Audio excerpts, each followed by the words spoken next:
Hello, this is Alexander Cross, criminal attorney here in the San Francisco Bay Area.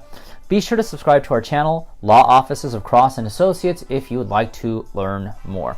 So I received an interesting inquiry on our YouTube channel, Law Offices of Cross and Associates. So let's see here. This has to do with sexual exploitation. Let's see. I am the manager of a company, and my supervisor was arrested for child exploitation. I was also arrested because on my computer they found some emails with sexual insinuations regarding young women.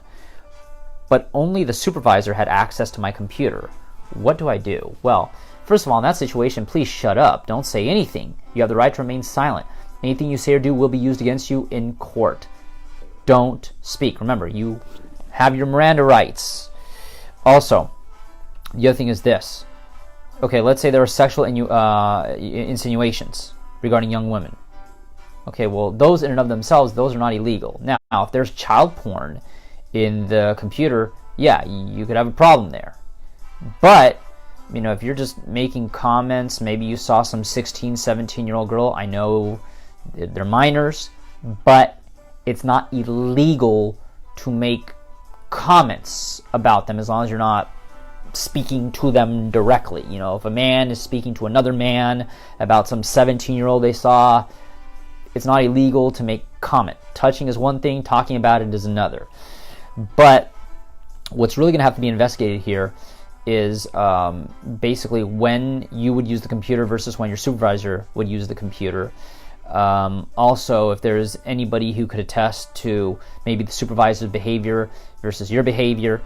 Also, they're really going to have to look at your work schedule, because based on your work schedule, they'll be able to see, oh, look, on Thursdays, John shows up, but on Fridays, he has the day off. But Felix was the one who was using the computer on that day. You know, in other words, they really have to take a look at when, you know, the computer was accessed, and, you know, if you were the one even sending the emails, maybe somebody else was sending the emails. Also, the people who were receiving the emails would have to be interviewed to determine whether, you know, who they were speaking to and what, you know, why and what for.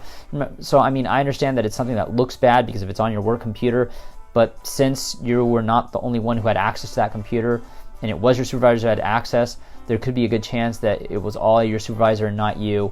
Eventually, all the evidence would have to be presented to a jury if this in fact goes to a jury trial, and if the DA cannot meet their burden, if the DA cannot prove beyond a reasonable doubt that you committed this offense, well, then they would not be able to convict you of the offense. Regards to that, if you'd like to learn more about criminal law here in the San Francisco Bay Area, be sure to subscribe to our channel, Law Offices of Cross and Associates. But if you've been accused of a crime and need representation in court, be sure to give us a call at 1-800-862-7677. Once again, 1-800-862-7677. See you then.